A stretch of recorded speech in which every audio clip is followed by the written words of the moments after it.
करेंगे। यूट्यूब और गूगल के ज्ञान से बचें। शास्त्रोक्त वीडियो पर हर हर महादेव। सभी लोगों को आशा है सभी लोग स्वस्थ होंगे और मस्त होंगे।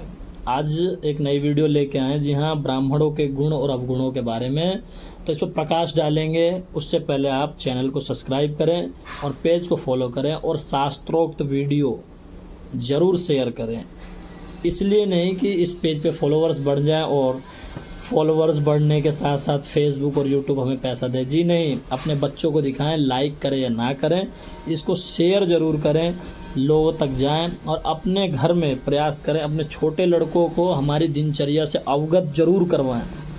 ये जो सोशल मीडिया पे अभी 75 हार्ट डे का बहुत ज़ोरों शोरों से चल रहा है, तो हमारे भी कुछ कठिन तपस्या दिनचर्या से अवगत करवाएं और उन्हें दिखाएं कि इस दिनचर्या से आपकी बॉडी और सिक्स पैक तो नहीं, लेकिन आपकी ज़िंदगी ट्रैक पे ज़रूर आ जाएगी और आप बहुत ही पॉजिटिव फील करेंगे। अपने इष्ट देवता से जुड़ें और ज़रूर हमारी दिनचर्या को अपने लड़कों को दिखाएं और उनको समझाएं। चलिए आगे बढ़ते हैं। ब्राह्मण के गुण और अवगुणों के बारे में कुछ हमने लिखा है, कुछ इन शास्त्र से, कुछ उस शास्त्रों से लेके थोड़ा थोड़ा सा चुन चुन के, और कुछ ब्राह्मणों के ऊपर लिखा है कि ब्राह्मणों में क्या अवगुण होने चाहिए।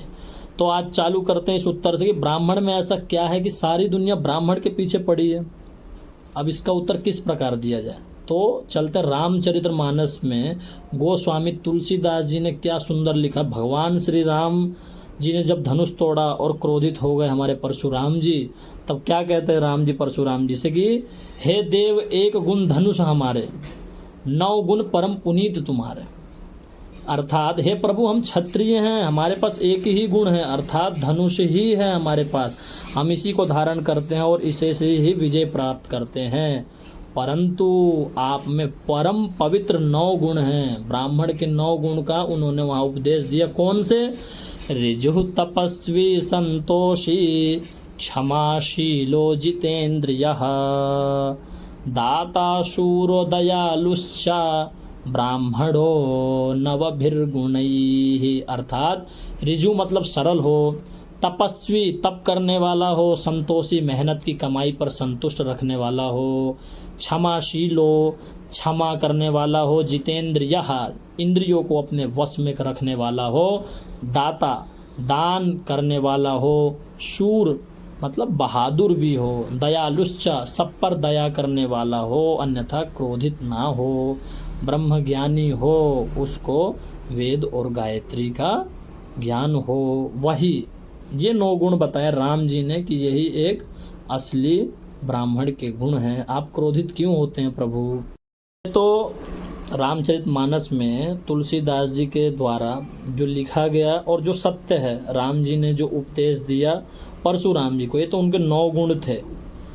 अब हमारे हिसाब से और वेद शास्त्र के हिसाब से भी जो सबसे मेन गुण हैं और जो 9 गुणों को बनाता है, जो ब्राह्मणत्व को हरदम जिंदा रखता, वह है ब्राह्मण की गायत्री। जी हाँ, संध्या, जो हर वीडियो में मैं कहता हूँ, जो भी ब्राह्मण गायत्री से विहीन है, जो संध्योपासन नहीं करते, जो गायत्री को धारण नहीं करते, वे चाहकर भी किसी का कल्याण करने योग्य नहीं हैं। ब्राह्मण पूजनीय हैं। ये तो शास्त्र भी कहते हैं कि श्री कृष्ण ने भी गीता में खुद स्वयं कहा है कि ब्राह्मण यदि वेद से विहीन भी हो, वेद को ना जानता हो, गायत्री को ना जानता हो, तब भी उसका अपमान नहीं करना चाहिए, क्योंकि तुलसी का पत्ता क्या छोटा और क्या बड़ा, वह हर अवस्था में कल्याण ही करता है। वैसे ही ब्राह्मण अपमान करने योग्य नहीं, और ब्राह्मण का अपमान ना करें, अपितु हमारा जो उद्देश्य है, हमारे ब्राह्मण देवताओं को हाथ जोड़ के उद्देश्य हमारा जो है और हमारा जो कहना वो ये है कि गायत्री को धारण हर अवश्य करें। हर एक ब्राह्मण का कर्तव्य है।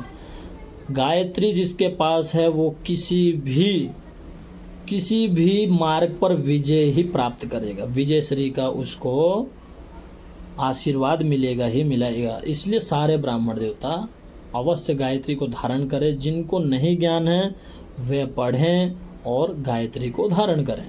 अब आइए आगे बढ़ते हैं। ब्राह्मणों से मुखम आसीत। अब वेदों ने कहा है कि ब्राह्मण विराट पुरुष भगवान के मुख में निवास करते हैं। इनके मुख से निकले हर शब्द भगवान का ही है, शब्द है, जैसा कि स्वयं भगवान ने कहा है कि विप्र प्रसादात् धरणी धरोहम, विप्र प्रसादात् कमलावरोहम, विप्र प्रसादात् अजिताजितोहम, विप्र प्रसादात् मम राम नामम। स्वयं नारायण कह रहे हैं कि ब्राह्मणों के आशीर्वाद से ही मैंने धरती को धारण कर रखा है, अन्यथा इतना भार कोई अन्य पुरुष कैसे उठा सकता है।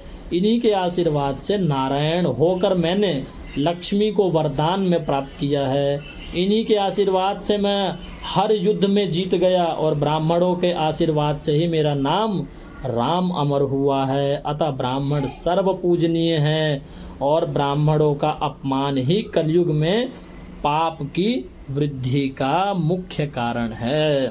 तो ब्राह्मण देवताओं का अपमान ना करें।